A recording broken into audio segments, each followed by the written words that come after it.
안녕하세요 여러분. 오늘은 6월에 제가 산 책들을 소개해 드리고자 합니다. 소설책 위주로 많이 샀고요. 그리고 예술 관련 책도 몇 권 샀거든요. 먼저 첫 번째로 프로젝트 헤일 메리입니다. 워낙 유명하시죠? 앤디 위어. 이분 같은 경우는 마션으로 유명해지셨죠. 블로그에 남긴 글. 그리고 아르테미스로 완전 좀 폭망했죠. 저 너무 재미없게 봤거든요. 마션이 너무 재밌었는데 그런데 드디어 마션에 있던 그 유머 감각이나 재미 그리고 이렇게 긴박, 긴장 이런 것들이 여기 프로젝트 헤일 메리에 그대로 담겨 있습니다. 그러니까 마션의 작가가 다시 되돌아온 느낌이에요. 곧 영화화 된다고 하는데 영화도 굉장히 기대가 되고요. 줄거리는 간단해요. 주인공이 태양계 밖에 아주 먼 우주에서 깨어나거든요. 태양에 문제가 생겨서 지구가 멸망할 위기에 처해 있는데 그걸 해결하기 위해서 갔다가 거기서 똑같이 외계 행성에 동일한 문제가 생겨서 그것을 해결하기 위해서 온 외계인을 만나게 됩니다. 그 외계인과 친구가 되고 그래서 당연히 이제 해피엔딩이 되겠죠. 그런데 결말이 조금 반전이 있습니다. 그래서 요거 재밌게 보셨으면 좋겠고요. 저는 재밌게 봤거든요. 그리고 만약에 영화가 된다면 주인공의 외계인 친구가 어떤 모습으로 보일지 굉장히 궁금해요. 여기서는 좀 징그럽게 묘사가 되는데 굉장히 귀엽거든요. 하는 행동이나 이런 것들이요. 그리고 대화의 방법이라든가 보는 방법이라든가 이런 게 좀 달라요. 외계랑 그런 것들에 대한 이야기도 흥미롭고요.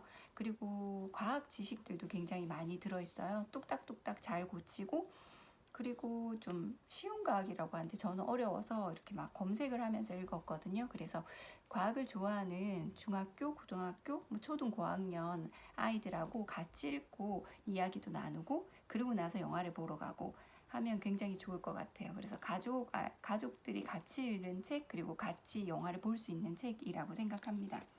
그리고 또 하나는 이 책입니다. 일곱 번째 달 일곱 번째 밤인데요. 켄 리우 웨 이렇게 있잖아요. 제가 굉장히 좋아하는 SF 작가가 켄 리우예요. 종이 호랑이라고 해서 이렇게 어린 시절에 엄마가 이렇게 종이로 접어줬던 동물들이 막 움직이거나 혹은 중국인들이 미국 개척 시대 때 일하러 굉장히 많이 갔었잖아요. 그때 그 미국에서 일하던 중국인 무리들이 뭐 철도를 놓고 탄광에서 일하고 뭐 이런 일들을 했는데 그 무리에 관우가 있는 거예요. 그래서 그 무리 중에 관우가 어떻게 행동을 하는지 그리고 어떤 변화를 일으키는지 뭐 그런 것들에 대한 내용들이 굉장히 흥미있게 나와 있거든요. 그래서 굉장히 동양적인 SF 작가입니다. 그리고 이분이 여기에 이제 7월 7석 이야기로 관련해서 SF를 냈는데요. 동양인들은 7월 7석에 대해서 너무 잘 알고 있잖아요. 그래서 조금 약간의 실망? 근데 이분 말고도 다른 유명한 SF 작가님들의 단편들이 잔뜩 실려 있거든요. 저는 아직 요건 다 읽었는데 이거는 캔류 편만 읽었어요. 그래서 뒤편으로 갈수록 더 재밌지 않을까 기대하고 있습니다. 그리고 요것도 제가 이제 초에 사서요. 6월 초에 다 읽었거든요. 펠럼 그랜빌 우드하우스 단편집입니다. 굉장히 두껍죠? 1000페이지가 넘는 것 같은데 1170페이지 정도 될 거예요. 이게 다 이렇게 짤막짤막한 단편으로 돼 있는데요. 이 작가분이 굉장히 좀 힘든 삶을 사셨거든요. 어린 시절에. 그런데 책 내용은 굉장히 긍정적이고 낙천적이에요. 그래서 영국인들이 가장 사랑하는 작가, 그리고 영국의 총리가 굉장히 극찬한 작가라고 하는데요. 낙천적인 이유 중에 하나가 성격도 있지만 이렇게 글 쓰는 거 말고는 대부분의 일을 아내에게 맡겼다고 해요. 그러니까 세상과 관련된 모든 일을. 그래서 긍정적일 수 있지 않을까? 그리고 저는 여기서 제일 재밌었던 게 제일 처음에 읽은 여기 보면 이렇게 돼 있거든요. 드론스 클럽이라던가 이렇게 돼 있는데 여기 보면 지브스 이야기라고 있어요. 이 세트가 굉장히 재밌었어요. 그러니까 지브스는 집사거든요. 그래서 주인인 젊은 총각과 이 지브스가 굉장히 코믹하면서도 이렇게 잘 맞아요. 그래 지브스 집사 같은 경우는 지브스 거의 만능설이거든요. 모든 걸 다 막 해결하고 그래요. 그리고 영국인들의 이 시대의 삶을 엿볼 수 있어요. 상류층들의 그 무의도식하는 모습. 그러니까 무의도식하다 보니까 심심하잖아요. 그러니까 내기를 걸고 근데 그런 모습들이 굉장히 우스꽝스러우면서도 좀 따뜻하고 유머스럽게 되어 있고요. 시종일관 좀 웃으면서 읽을 수 있는 책입니다. 그래서 생각보다 두꺼워도 이렇게 쉽게 읽었거든요. 그리고 요번에 제가 읽은 책 중에 너무 재밌었던 게 요겁니다. 나는 고백한다. 여기 1권은 사실 좀 한 4월이었나요? 그때 샀고 이제 2권, 3권을 사게 됐는데 1권을 읽다가 좀 내버려뒀어요. 다른 책을 읽는다고. 그러다가 이제 읽게 됐는데 너무 나도 재밌었고요. 좀 몰입해서 읽었습니다. 자우메 카브레라는 작가분이신데요. 현존하는 최고의 카탈루나 작가라고 나옵니다. 주인공은 아드리아라는 남자고요. 이렇게 소년일 때부터 굉장히 천재였어요. 그래서 언어를 수십 개를 하는데 이제 사멸된 아람어 뭐 이런 것도 잘하고요. 이랬는데 아버지 또한 굉장히 똑똑해요. 원래 이제 신부, 수도사 이런 쪽이 되려고 했지만 아름다운 여인에게 반하면서 뭐 이런데요. 아버지의 직업은 골동품 상점 뭐 비슷한 거예요. 근데 아버지가 모으는 그 값비싼 고문서라던가 그리고 여기서 가장 메인이 되는 중요한 아주 비싼 바이올린이 하나 나오거든요. 근데 그런 물건들의 출처가 어디인지에 대한 애매모호함이 들어있어요. 그러면서 그 이야기가 바이올린에 어떻게 만들어졌는지에 대한 이야기도 담겨 있거든요. 그래서 거슬러 올라가서 스페인의 마녀 사냥 그리고 2차 대전 유대인에 대한 홀로코스터까지 그 바이올린이 만들어지고 어떤 손으로 넘어갔고 어떻게 해서 이렇게 되었는지가 이렇게 축으로 쭉 이렇게 이어져요. 근데 그게 하나도 어긋남이 없이 너무나도 부드럽게 잘 이어지거든요. 결국 그 악의 축이라고 해야 되나요? 그런 것들에 대한 이야기들도 담겨 있고 그리고 마지막에 엄청난 반전이 하나 있거든요. 네, 그거는 이제 3권에서 확인하실 수 있는데 그 반전을 읽고 속이 상해서 그리고 너무 충격적이었거든요. 그거는 3권에서 확인할 수 있습니다. 3권 거의 끝머리에서요. 그래서 아드리아라는 한 남자의 이야기이면서 아드리아의 그 바이올린에 얽힌 비밀과 그리고 그 바이올린을 누가 만들었는지 거슬러 올라갔더니 마녀 사냥부터 그리고 그게 누구의 손에 의해서 누구의 손에 의해서 흘러갔는지를 찾다 보니까 유대인 대학살과 그리고 유대인들이 물건을 빼앗은 그러니까 거의 헐값에 그 강탈이죠. 쉽게 말해서 뭐 그런 것들에 대한 내용들도 다 담겨 있습니다. 아주 재밌었고요. 그리고 이분은 제가 최근에 단편을 읽었거든요. 윌리엄 트레버. 단편들이 너무 재미있는 거예요. 기발하고 하나하나가 다 독특한 소재들이에요. 그래서 이분이 장편 소설로도 대박이 나셨다고 하길래 펠리시아의 여정입니다. 이 작가분 자체가 아일랜드 출신인데 이 펠리시아 자체도 아일랜드 소녀로 나와요. 그러니까 수녀원에서 공부를 한 좀 순수하고 어찌 보면 좀 순박한 그리고 굉장히 엄격한 아버지 밑에서 어머니 없이 오빠들에 둘러싸여서 성장합니다. 그리고 나쁜 남자를 사귀게 되고 그 남자는 떠나버려요. 남자를 찾아갈 수밖에 없거든요, 상황이. 그래서 그 남자 주소도 없고 전화번호도 없고 그냥 대략적인 어떤 일을 하는 회사에 근무한다라고 해서 그걸 찾으러 떠납니다. 그러면서 도시로 나가게 되고 그 도시에서 이제 나쁜 사람들을 만나게 되고 연쇄살인마도 나오고 그렇거든요. 요것도 사실은 저는 결말이 제가 생각했던 것과는 좀 다르더라고요. 그래서 반전? 근데 그 결말이 그래서 더 좋았어요. 아주 재밌었고요. 그리고 이거는 영화로도 만들어졌다고 하거든요. 펠리시아의 여정. 영화로 어떻게 표현했을지 펠리시아가 초점일지 아니면 연쇄살인마가 초점일지 뭐 그런 것도 궁금하네요. 그리고 제가 1권을 2권 갖고 있는 책이 있는데 바로 잃어버린 시간을 찾아서예요. 아주 옛날 잃어버린 시간을 찾아서 그리고 그 표지로 나온 잃어버린 시간을 찾아서 그러니까 그 1권 2권을 갖고 있는데 정말 못 읽겠는 거예요.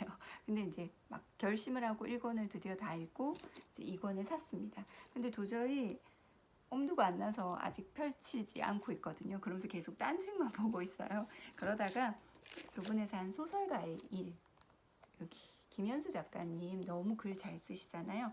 그래서 이분 책을 샀는데 소설가로서 이제 어떤 책과 어떤 작가들을 좋아하며 그리고 왜 글을 쓰는지 그리고 글을 쓸 때 자신의 마음가짐이라던가 이런 내용들이 담겨 있는데 여기에 잃어버린 시간을 찾아서에 대한 내용이 나와서요. 이제 이분이 그 첫 새해 결심으로 소설과는 뭔가 달라요. 잃어버린 시간을 찾아서 완독 11권이 이제 11권을 읽기로 번역본이 11권이 있으니까 이제 결심을 하셨는데 도저히 이걸 지킬 수가 없는 거예요. 그러니까 하루에 10페이지 정도만 읽으면 되는데 여기 보면 이렇게 나옵니다. 얼른 읽자. 그런데 좀 많구나. 도라에몽. 암기빵이 있다면 그냥 책 내용을 다 찍어서 자기 전에 먹으면 될 텐데. 하지만 매일 같은 식빵 질리겠지? 암기빵으로 벼락치기 공부를 한 친구처럼 아침마다 설사를 할지도 몰라. 아, 이 사람은 참 많은 글을 썼구나. 그러다가 나도 모르게 스르르 잠드는 것이다. 제가 항상 잠이 들거든요. 그리고 또 하나는 이 잃어버린 시간을 찾아서를 그 거부한 출판사 분이 계세요. 편집자가. 근데 이분 그 김연수 작가님이 악평이라는 책을 샀는데 그 편집자에 대한 내용이 나오는 거예요. 그래서 여기 이렇게 하셨어요. 이 소설에 대한 거절 편지를 보낸 편집자 혹은 아둔 폐기로 영원히 문단 야사의 이름을 남기게 된 마르코 앙블로는 다음과 같은 말로 악평의 수준을 높이는 데 기여했다. 친애하는 동료여, 제가 아둔 폐기라서인지는 모르겠습니다. 하지만 아무리 머리를 쥐어짜봐도 주인공이 잠들기 전에 침대 위에서 뒤척이는 모습을 묘사하는데 30페이지나 필요한 이유를 알지 못하겠습니다. 이렇게 얘기를 했거든요. 그리고 이분 내용에서 좀 재밌는 게 무라카미 하루키 얘기가 나와요. 채소의 기분, 바다 표범의 키스. 이거 에세이 되게 재미있는데 를 읽다가 좀 더 현실성 있는 소원을 발견했다. 그 역시 2012년에 63세가 됐는데 책에는 이런 글들이 가득하다. 일본에서 던킨 도넛이 사업을 철수하고 긴 세월이 흘렀다. 국가적 비극이다. 왜 하루키 작가님이 던킨 도넛하고 커피 되게 좋아하잖아요. 그다음에 지바현에서 굿럭이라는 이름의 러브호텔을 보았습니다. 애쓰십시오. 아, 이분도 내가 너무나 꿈꾸는 노인이 되어가고 있는 것이다. 그렇게 해서 내 소원은 나이가 들수록 점점 농담을 잘하는 노인이 되는 일이 됐다. 저도 농담 잘하는 노인이 되고 싶거든요. 이제 얼마 안 남았지만. 그리고 뭐 또 이런 내용도 나와요. 5손가락 안에 꼽을 만한 인생의 문장 중 하나가 이번 시합에서 최선을 다하지는 마세요. 저희 이 말이 되게 이렇게 와닿더라고요. 그러니까 왜 힘내세요, 최선을 다하세요, 파이팅 너무 식상하고 부담스러운 말이지 않나요? 이번 기회는 너무 최선 다하지 마, 또 다음도 있으니까 뭐 이런 여유로. 그리고 이제 예술 관련 책을 2권을 샀는데요. 첫 번째는 이제 이거 다 읽고 제가 그 서평도 썼는데 변월룡 화가님이십니다. 발음이 좀 그렇죠. 연해주에서 태어나셨고요. 러시아 국적을 가지고 랩핀 미술대학 교수님으로 계시다가 이제 돌아가신 분이세요. 러시아의 최고 대학이죠, 미술대학. 근데 이분은 평생 고향을 그리워하셨고요. 북한의 평양미술대학교가 정말 주먹구구로 세워졌는데 거기에 1년 반 정도 머무면서 제대로 된 교과과정 그리고 교재도 다 만드시고 커리큘럼부터 시작해서 모든 걸 다 완성하신 분이세요. 그리고 항상 조국을 그리워해서 뭐 니콜라이 박, 니콜라이 채 이런 식으로 이름도 바꾸시지 않으셨고 사인도 항상 이렇게 한글로 하셨던 분이세요. 특히 그 조선의 그러니까 우리나라의 소나무 같은 것도 굉장히 좋아하셨고요. 그리고 또 재밌었던 게 닥터 지바고라고 보리스 파스테르나크 작가분 초상화도 이렇게 그리신 게 있어요. 이분 데생도 잘하셨고 그래서 초상화도 되게 많고 그리고 동판화를 되게 좋아하셨거든요. 그래서 이렇게 보면 북한의 유명한 예술가 분들 있죠. 그런 분들에 대한 초상화도 많고요. 그리고 말년엔 이렇게 모습들, 그러니까 평양 스케치한 모습들이에요. 모란봉 이런 거, 이거 거의 다 동판화거든요. 동판화로 이렇게 세밀하게 이렇게 표현을 하셨어요. 그래서 저도 이 작가분을 예전에 살아남은 그림들이란 책에서 발견을 했고, 그래서 마침 이 책이 있길래 이제 구입을 하게 되었는데 굉장히 새로운 화가를 알게 돼서 좋았고요. 이분의 생애도 너무 재미있었고 감동적이었거든요. 그래서 정말 재미있게 잘 읽은 책입니다. 그리고 또 하나는 이분 워낙 유명하시죠?